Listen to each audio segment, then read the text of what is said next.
This week's edition of Church Media Design TV is sponsored by danzinkandtoner.com, and next week's Gurus of Tech conference.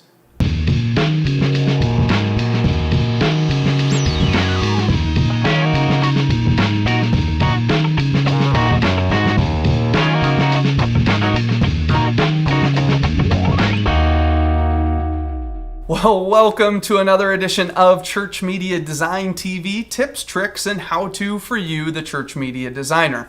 I'm your host, Brad Zimmerman, and I come to you every week with software and how-tos and tips and tutorials to help you leverage media to increase God's kingdom, to use media to effectively tell His story. Now, it's not the only way, but it's a way that we're using on a daily basis. So whether you're in a church, parachurch, non-church, whatever situation, that's what we're here to help you with in your day-to-day needs. And so that's why I'm doing the shows, to help you guys out. And helping me every single week is the three wise men and Jesus. We have Colonel Sanders, Little Whitey, Dwight Schrute, and of course, Jesus Christ, the Son of the Lord Most High. Now, one thing we are really excited about is we're working on this series on click track videos. We're closing in on the end of this. We got 2 parts left, and we're going to be in After Effects doing some cool animation techniques and some different things that I'm excited about, and I'm sure you guys are going to learn from. But the thing I'm way more excited about is we're going to be at the Gurus of Tech conference next week. It starts on July 13th through the 15th. It's in Louisville, Kentucky. It's totally free. You've been hearing me talk about it. But what I want to say is you need to be there. It's going to be great. There's a lot of speakers lined up for it. I'll be there. A whole bunch of people are going to be there. And if you can't make it, go to live.ChurchMediaDesign.tv, and on July 13th at 5 p.m., we're going to be broadcasting as people come in and sign up, and we're going to hope that it works at least. So show up 5 Eastern, July 13th, for a live stream from there. But if the three wise men and Jesus are ready, let's get into it. This week we're going to pull some resources from the stockpile, and the first one is NorthPointOnline.tv. Now, North Point Church is in Atlanta, Georgia. It's Andy Stanley's church. They haven't had an internet campus till this point, but they just launched NorthPointOnline.tv, and it looks incredible, and they've done a great job. John over at Human Error, as well as Church Crunch, has blogged a little bit about it, and a little while back he posted a pretty cool teaser for their North Point Online site, so let's check this out.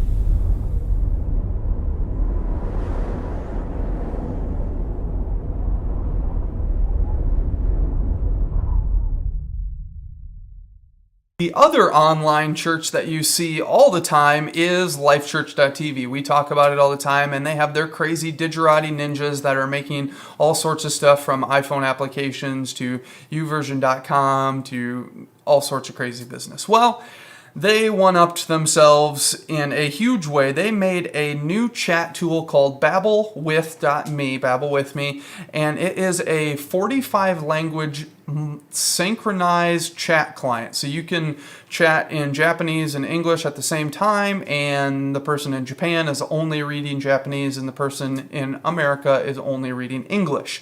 Pretty crazy, does 45 languages, uses the Google's App Engine. They launched it, actually got so much press that Mashable picked it up, and they talked about how the site and are showing it off on their site. They made a Mashable chat room that you can go check out as well. So that's pretty cool. And then in other news, I got an email just this morning that Windows 7 is offering some pre-ordering deals. You have a limited time to get this, but you can get Windows 7 Home Premium or Professional for either $49 or $99, which is pretty cool. So you can actually go over to, let's see, I got a link here to Newegg is one of the sellers that's doing it, and they say, I think the details are June 26th to July 11th. Is when you have to get this deal, but it's a great deal. I think it's like a good $100-some off of each one. So way to go, Microsoft, trying to be like Apple, but it's going to save you some money. So check out Windows 7, the new Babel With Me, and NorthPointOnline.tv. This week we're going to continue our series on ClickTrack videos. Now, we've been working on this for a few weeks now. I encourage you to go back and watch all the other parts if you've missed anything. It'll make it a lot easier because I don't want to have to repeat myself right now. So we're just going to move on. We're using desperation bands, counting on God. That's about the only thing that I'll say. And the reason I say that is because even when I do give the final, which I'm planning on giving the final finished video at the very end, I won't be able to give it to you guys with the actual song in it. It will just be a straight up click. Because of copyright reasons, I can't distribute that. But we can create it here together and you guys can listen to it during the show. So we're jumping inside After Effects, and before we do that, let's check out what we're going to make today. We're going to animate the verse of the song. I realized in preparing for this, for these next couple episodes, that we really can't go through and I can't show you how to animate and make the entire video. So we're going to do 2 different parts of the song using 2 different techniques that'll hopefully help you guys create the entire song. So this is the verse that I went and pre-did, so check this out.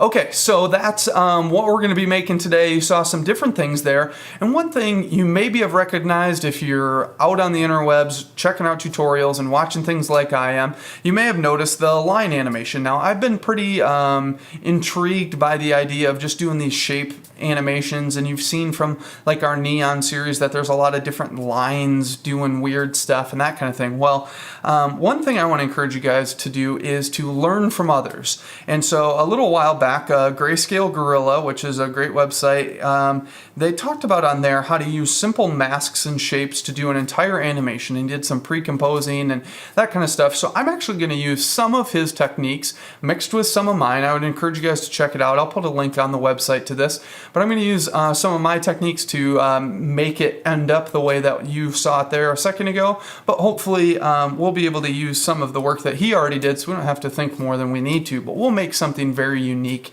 and different than his. So as you can see, we're in After Effects. We got our verse here. We got our lyrics that are pulling from that text document from last week. We're going to alter this script just a little bit though. First thing we're going to do is we're just going to name this layer 1 and name this layer 2. And then inside here, we're actually going to just alter the script a little bit because we're going to be using a lot of layers. And right now, this expression is based on the position in the layer stack. So it's using the index of the layer. So this is the index number of the layer -1. And what we're going to do is this .layer.name -1. So now it should be pulling the exact same thing. If we change this to if we just did it name, you would see that it changes automatically to the other one. So we're just going to do .name, and we changed our layer numbers to different things. So we're just going to hit EE to reveal the expression here. Click inside the expression area, and down here at the bottom, hopefully you can see this. Oh, sorry, -1, layer name. There we go. So now it's still pulling the exact same text in, but now we could change the layer order, and we'll do that right now, and you'll see that nothing changes. So that's going to come in really handy as we animate this. Now the other thing we're going to do is we set up that click and all that stuff. We actually don't want that in here right now. So we're going to right click in our expression or effect controls area, and we're going to do an audio, and we're going to do a stereo mixer. And what we're going to do is we're going to set the left level to 0, and we're going to set the right pan to 0 as well. And what that's going to do is take our track from being stereo to putting whatever's in the right channel in both channels and get rid of the left channel. And so now you can hear that we don't have the click in there if I preview it without that effect on. you'll hear how we have the click in there. So in the end, what we'll go through and do is we're actually going to just go through and uncheck the effects box for the audio layers, and that will help us out a lot. So moving on, we're going to cover a lot of different things. I'm going to try not get too anxious and forget things, but I'm going to try make sure we hit it all. So now we're going to actually add in our stripes. And so what we're going to do is we're going to do a new composition. So we're going to go up to composition, new composition, and we're going to make a comp that is roughly the same length as this other one. So we're going to do it at about 17 seconds. So we'll do 17:0, and then we're going to set this to be 1280 by 300. And we'll hit OK. And that's going to make us a new comp, and you'll see it's 300 pixels tall. And then what we're going to do is we're going to make some new solids. So we're going to right click and we're going to do new solid. Now you can go up to composition, new solid, all that kind of, or layer, new solid. I just do right click because it's much faster, so it's easier for us to do that. So anyway, we're just going to name this solid line. We'll set the width or the height to 98 pixels actually, and we'll set the color to black is fine for right now.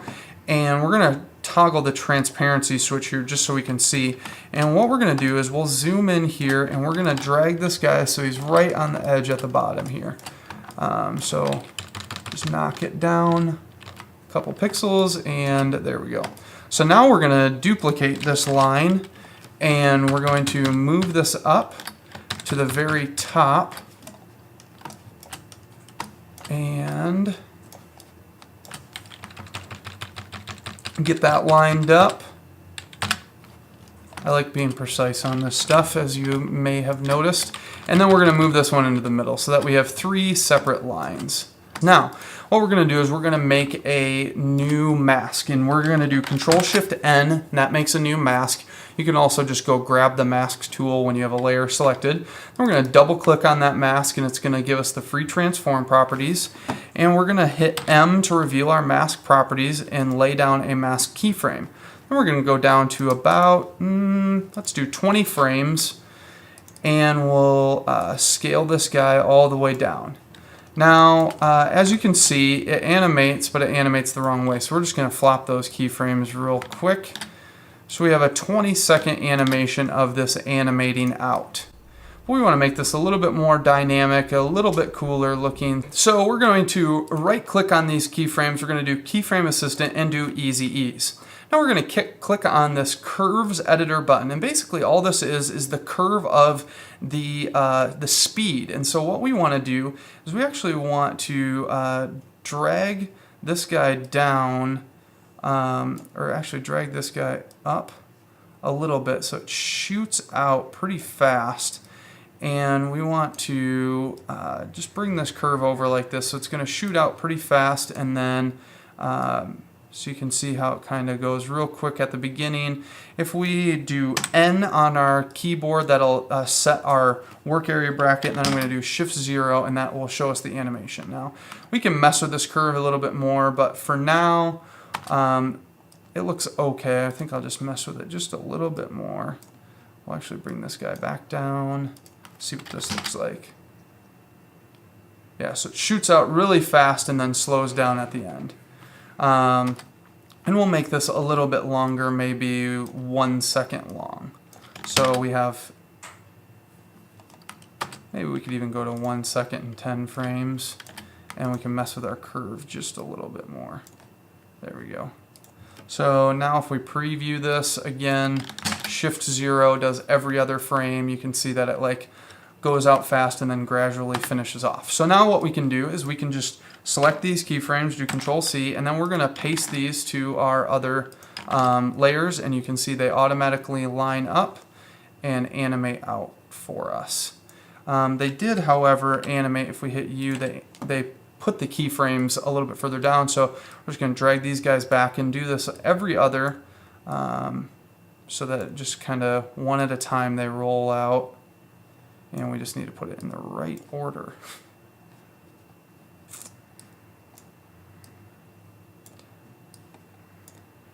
Okay, so we're looking pretty good. We got our lines that shoot out and we have a little bit of gap in between them. We can preview this. We'll hit 0 this time. It'll show us we got a nice little push out, as you can see. Now, one thing we are going to do is do a couple effects on here. We're going to colorize this. We're going to do right click, we're going to do generate, and we're going to do a fill. And we're going to tell this fill color to be perfect 128 50% black, or gray, black. And then this line, we are going to do another fill, but we are going to make it white. And you'll see why I'm doing this in just a second. So we have white, black, and 50% gray for our different bars. We're done with that. So now we're going to go back to verse 1, and we're going to drag in our comp. We didn't name this comp, but we will name it right now to lines. Bring this guy in, and you can see here we have our little lines animating out. Now, one thing we need to do to set up our whole comp is we need to toggle and set these layers to be 3D, because we're going to be doing some 3D with camera work. We're also going to do right click and do a new camera. We're going to set it to 35 millimeter, hit OK. We're going to name this camera the work camera, and then we're going to do another new camera. We can actually just duplicate this camera, and we'll call this the live camera. And the live camera is our camera that we actually use in our final composition, and our work camera is the one that we use just to navigate around the workspace as we're working on the project. So now that we're in here, we can start doing a couple different things. We'll toggle the background off so that we can see this layer, and we're going to do some distortion effects to this, as well as we're going to take the work camera, we're going to hit C until we see our tracking tool, and we're just going to pull back a little bit so that we can set up our space here. And then on our lines composition, you can see that it animates out, and we're looking pretty good there. And so now what we can do is we can do right click, and we're going to go to distort, and we're going to do a warp way down at the bottom. Now we're going to mess around with this artwork. We're going to change our bend. We'll probably leave our bend right around 50, but we're going to do some horizontal distortion. And so now you can see how it gives it that nice wave look that we had at the beginning of the video. And now we can just scale this down to whatever size feels like it fits right. And we will get a similar look to what we got earlier. But what we're also going to do, and why we're using this work camera, I'm going to hit C again. We're going to track out and then maybe move up a little bit. We're actually going to overlap these text layers so that we can see both text layers at the same time. I'm going to move this text layer over and down, because we're going to set up our full animation here. So we're going to pull in our lines. We're going to duplicate our lines again.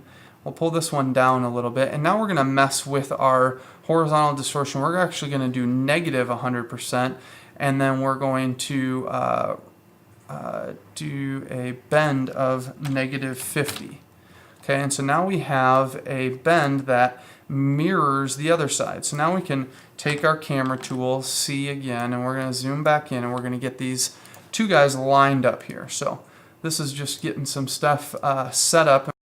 That's about as good as we're going to get it right now. And so you can see we have our animation, and what we can do is we can make it so that this, we're actually going to go back to our lines comp, and we're going to animate this leaving as well. So we're going to take all of these keyframes, hit Control C, paste them down here. Oh, no, we're not. We're going to take two of these keyframes because that made new layers. We're going to paste them down here, and we're going to just reverse them.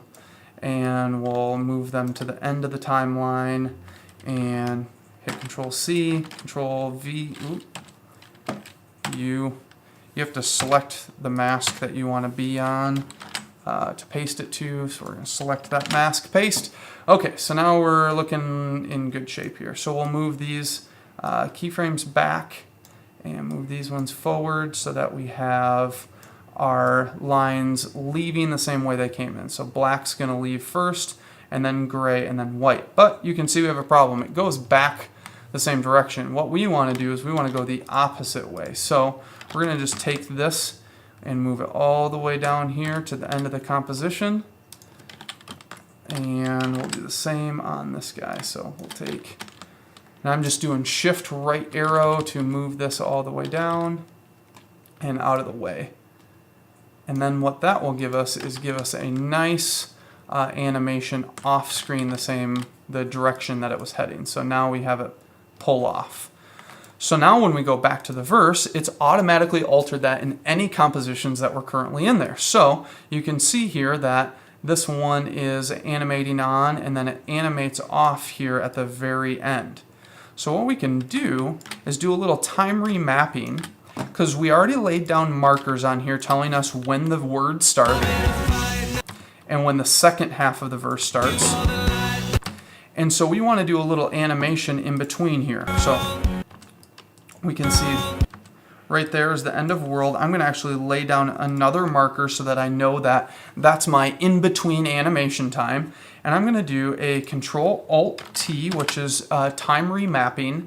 And we're going to go in here and we're going to set a keyframe after this fully animates out. So that's our animation in. And then I'm going to drag this down a little bit and then we'll see our animation out. And our animation out begins, let's hit our C key so we can see here. It begins right about here. So we'll set down a keyframe there. And now we can drag these guys and alter how long this takes. So we can go and say right before here we want to have these lines animate out. So we'll just put that there. And now we can butt up this layer.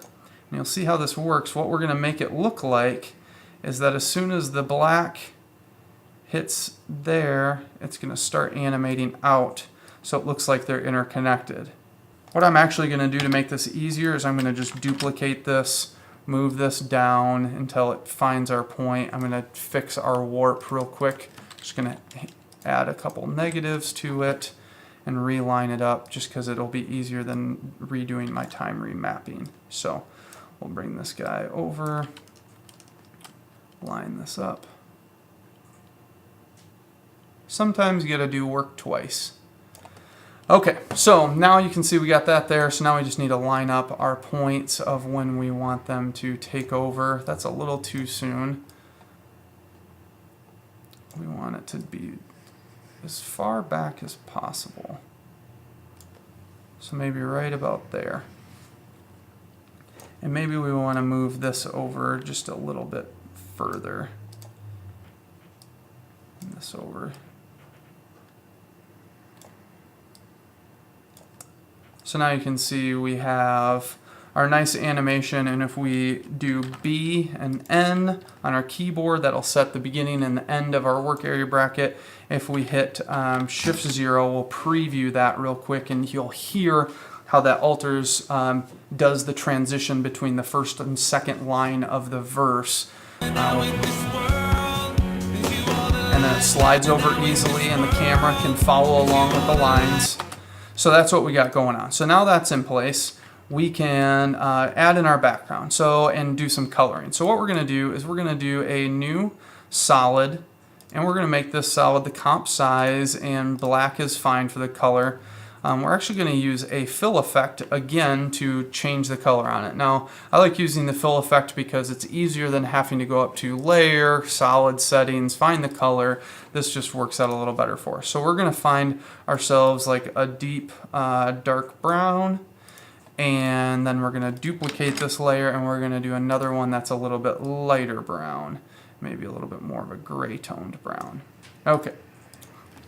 Then what we're going to do is I brought in a texture. I found textures all over the place online. I saved them and I just put them in a texture directory on my drive so that I always have textures to go to. I'm going to bring in this texture and I'm going to just throw it on top of everything.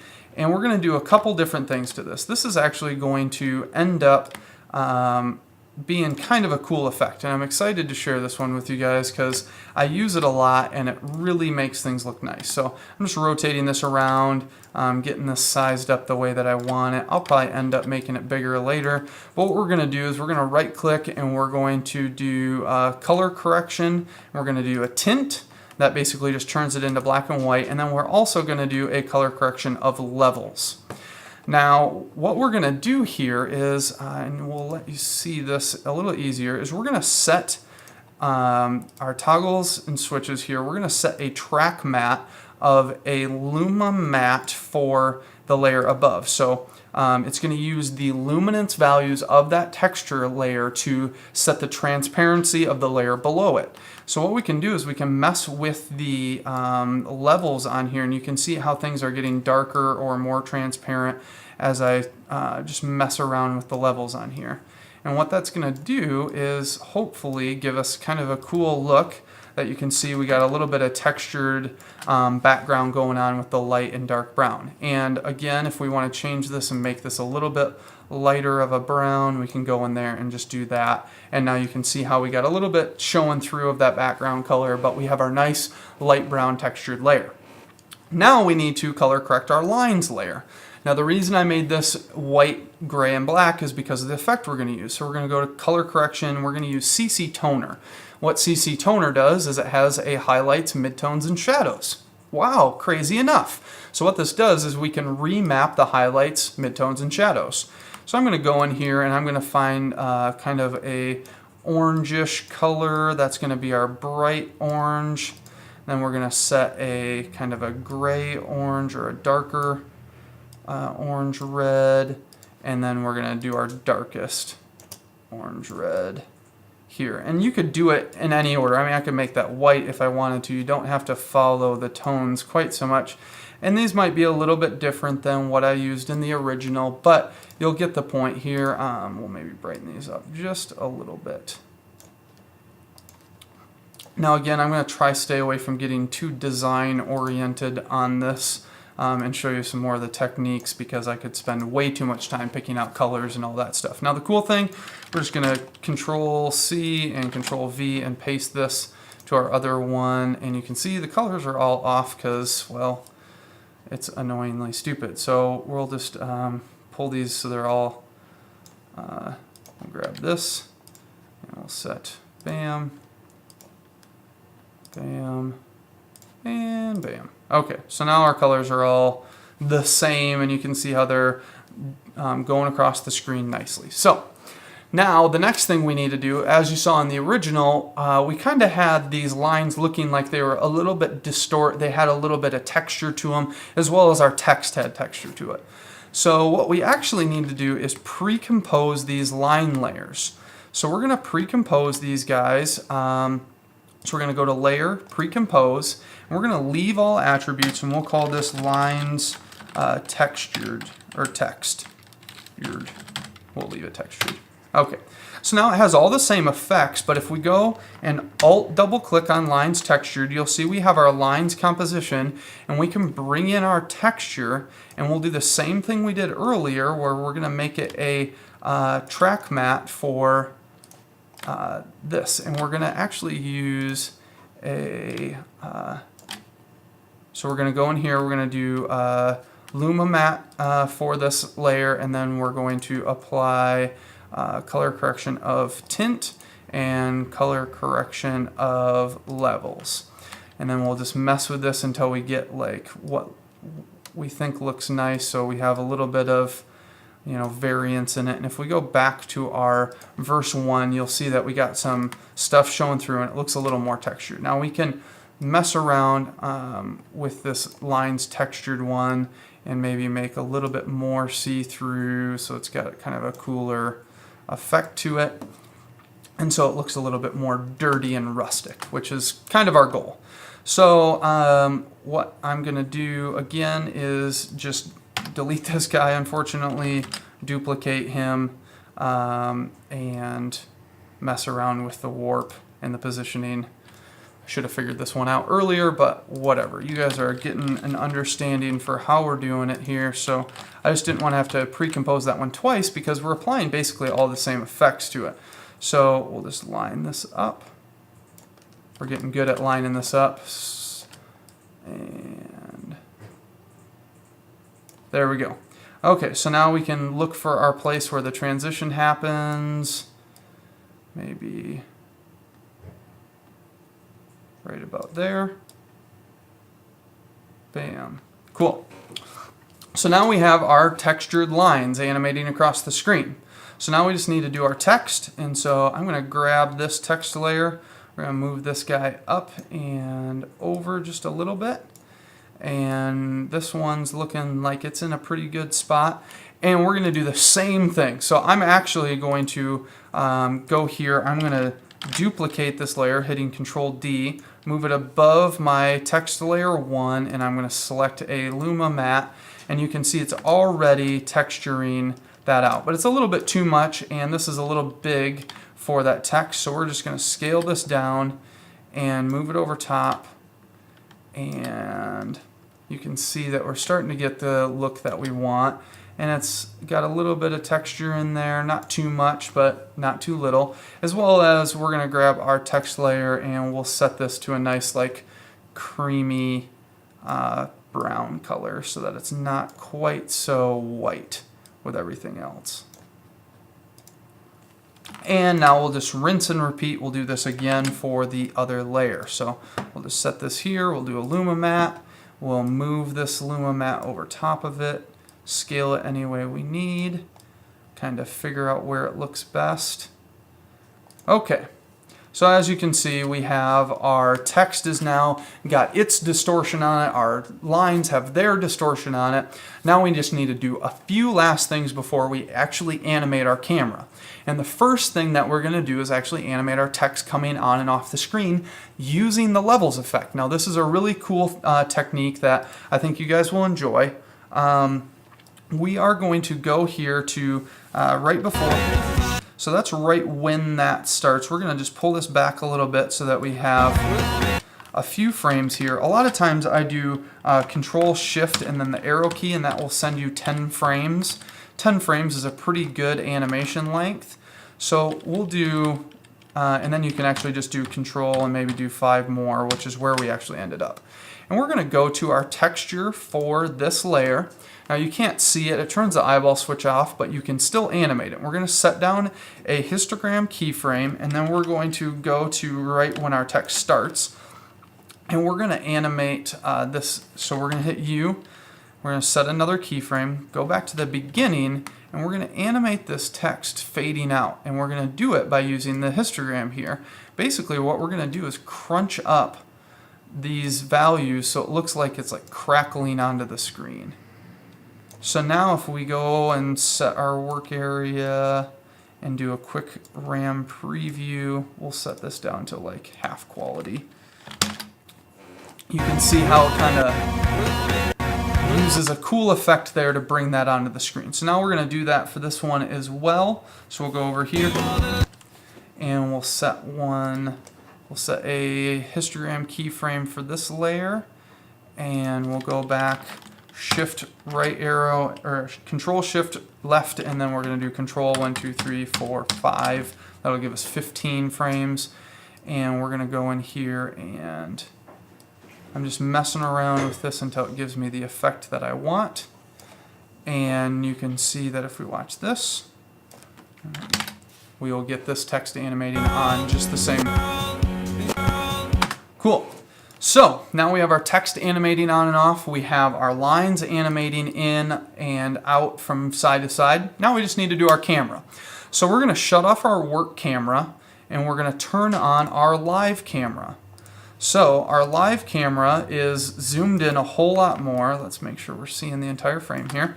What we're going to do to make it easier working with the live camera is we're going to right click and we're going to do a new null object. And we're going to make this null object 3D. We're going to parent the camera to the null object. Now, in Adobe After Effects CS4, they have the unified camera tool, which basically does exactly what we just did. It makes sure your point of interest and your camera are locked together instead of being separate. It just makes it a lot easier in animating. So we're going to, we have those linked together. So now we're not actually going to animate the camera. We're going to animate this null, which is controlling the camera. So one thing that you can see that we forgot to do is to turn on, so we're going to shut our camera layer off and our null object off. We're going to turn on the 3D switch for these two textures. And we need to make sure these are sized up correctly. And we need to link them together just in case we move anything. So I'm going to link this texture to its text layer. And then we need to, let's put on our work camera, and let's go over here, and let's move this guy down, find our text, and so this was just a little mistake on my part. I should have done this earlier, but you get to learn from my mistakes. I don't want to do this perfect because this isn't how I normally work. I play around, I mess around, and I'm not trying to show you how to make this perfect looking animation. I'm trying to give you the tools to create a great looking project on your own. So that looks pretty good. So we're going to link, we're going to parent this to the text object. So now when I move the text layer, that texture gets moved with it, and they're both in 3D, so we're back on track. So now that we have our all of our layers in order, now we can start animating the camera. We want to set our camera to be in the place that we want to start the scene. Now I made sure to make sure our background texture was actually a 3D layer. That was one problem I was running into. But now we can select this null and we can kind of get things zoomed in the way that we want them to be. Now we're going to have nice big text on the screen, and we'll have part of our stripes there at the bottom. So we maybe want to even move our text layer. It's going to be easier for us to move our text layer than it would be for us to move our stripes because we have multiple stripes. And then the other thing we're going to do is we're going to push this text back into 3D space a little bit. And then we'll scale it up. And what that's going to do is just give us a little depth to our scene. Also, we're going to take our texture, that's our big background. We're actually going to switch, instead of active view, we're going to switch to top. And you'll see that we'll move this way back in the layer stack so that it's like chilling way in the back here so that we have some good depth to the scene. We'll maybe go right about there. And then we'll go back to our active camera. Now we will have to scale this up and maybe move it over just a little bit to get it to line up and look the way we need it to. And we can always adjust that later. So that's our ending point for this null. So now let's go to our, and this is actually where we want to end, right here. I added an extra keyframe. So now what we're going to do is we're going to zoom in to the beginning of these stripes. So we're going to go down here, find where these stripes are starting, and zoom in nice and tight on them. Now they'll start to distort just a little bit, but they're not going to be here for very long. And so now if we push this back to the very beginning, you'll see that we have this animation that follows the stripes along and then pulls up here. So that's our basic animation to get us started, and you can see our text is kind of grungily coming into the scene. And now we can go over here, and now we're going to follow the camera to our next placement. But we want to figure out if we have everything in place for our next one first. So we're going to set down a position keyframe by moving this over and figuring out if all of our text is in the right spot. And it looks okay, but it's not perfect. We want to move this back in 3D space and scale it up so that we have our depth again. And you'll see where this comes into play in just a minute. We'll probably scale it down just a little bit. Also, what we're going to do is we're going to animate that text leaving the scene just the same way that it came in. So right here, we'll lay down a keyframe so that the camera doesn't move until we want it to.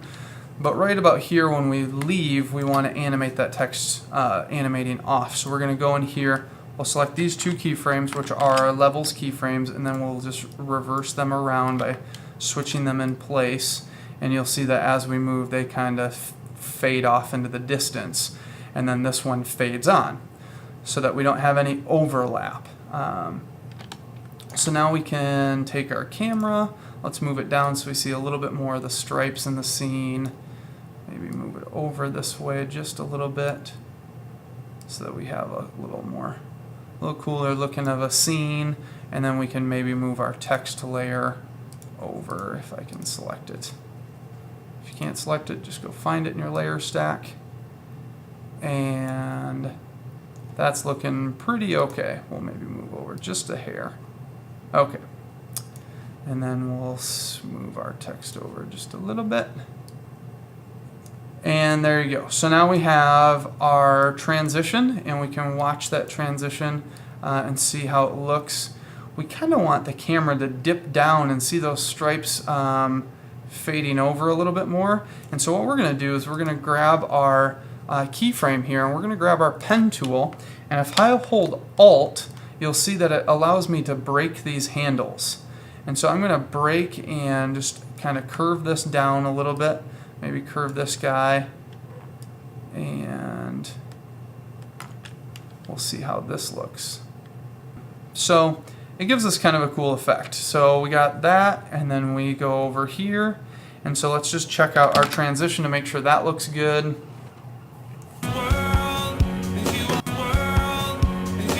Now the cool thing that we're going to do is, let's say, well, it feels like we're a little scrunched right now. We can actually take our camera and just track it back just a touch, and that'll give us a little bit more space overall, but not ruin any of the keyframes that we already set. And then what we're going to do is give it that kind of random motion, and that uses the wiggle function. And the way that we're going to do that is we're going to alt-click on the stopwatch for the position of the null. We're going to just say wiggle, and then what these values are is this: how many times per second do you want this to change values, and then how much. So we're going to say like 0.2 and then like 30. So every 0.2 times a second, it's going to randomly move 30 pixels. And it will do that in any dimension. So as you can see, as we're sitting here, we kind of get a little bit of random motion, and then down here we get a little bit of random motion. And then that animates off. And then we can set our final keyframes. Yours, we'll set a keyframe here. And then we'll do our same thing where we're going to zoom in down to the end of the timeline. And sometimes I don't actually put the keyframe at the end of the timeline because I can't see what's there because it's animating off the screen. So we don't. So where did you go? There we go. We're just going to zoom into the end of this line here. Get nice and tight on it. And that will be the end of our animation. And so we'll just put that down here, and as you can see at the end, it just kind of follows that last line out of the frame. The one thing you saw in the video that I created at the beginning is we put a nice little vignette. This will just be the final touch here. We're going to do a new adjustment layer actually, and we're going to do a circular mask. So we're going to grab our ellipse tool and we'll double click, and it's going to set a ellipse. We're going to set this to subtract, so it's only doing the outside. So far you don't see anything because we don't have an effect on it. So we're going to use color correction, and we're going to use curves. And I'm just going to mess around with this curve until I get it nice and dark on the outsides the way that I want it to look. And then we're going to hit MM to reveal the mask properties, and we're going to feather this mask so it has a nice feather, and then we'll pull the expansion back so it's not quite so harsh on the inside. But you can see that it's actually, instead of just being a dark shadow, it's actually color correcting the edges, so it's kind of burning them out a little bit, and we can make this a little bit more severe if we want to by pulling this up and over. And so you can see we have that nice effect there. Now, for the beginning and the end, we're going to do a mask expansion animation. And so we'll go and set this, and we'll just do the expansion until this goes down to the center of the frame. And so we got like our little fade from the center coming in, and then we'll do that on the way out as well. So we'll set another one here, and then expand this guy until he's in the middle. That is our animation. I took you from concept to completion. Hopefully that didn't take us too long. I'm sure it did, but hopefully you understand some of the concepts that I was using along the way. So tune in next week. We're going to do a little bit different style of animation to finish off the second part of this video. And again, I'll have I'll have an explanation of the wiggle function and links to all the different things that I used in this. So make sure to check out the website for that stuff. Well, this week's inspiration is a video that uses random shapes to animate the whole thing. It comes from the Vancouver Film School, which apparently is an amazing school. I've seen lots of good work from them over the last year, so they got some really cool students up there. So check this video out and be inspired. Oh, oh, oh.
Well, this week's freebie is, well, some more lines animated for you. It's from my neon kind of series. These are some darting lines, so hopefully you guys can use this. It'll be in widescreen and in full screen, WMV and MPEG-4.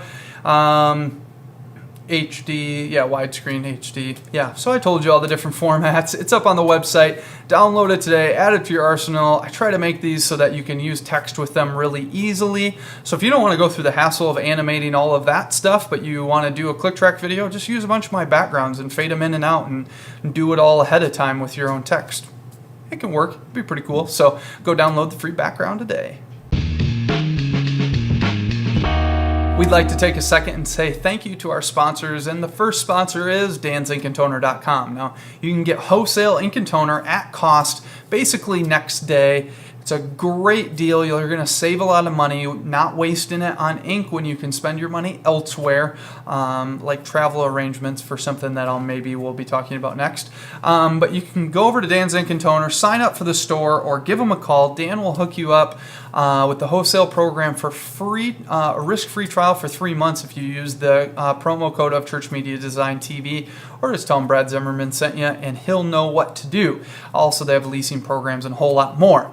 But that money that you saved, you can use to pay for your hotel and travel to the free conference of Gurus of Tech.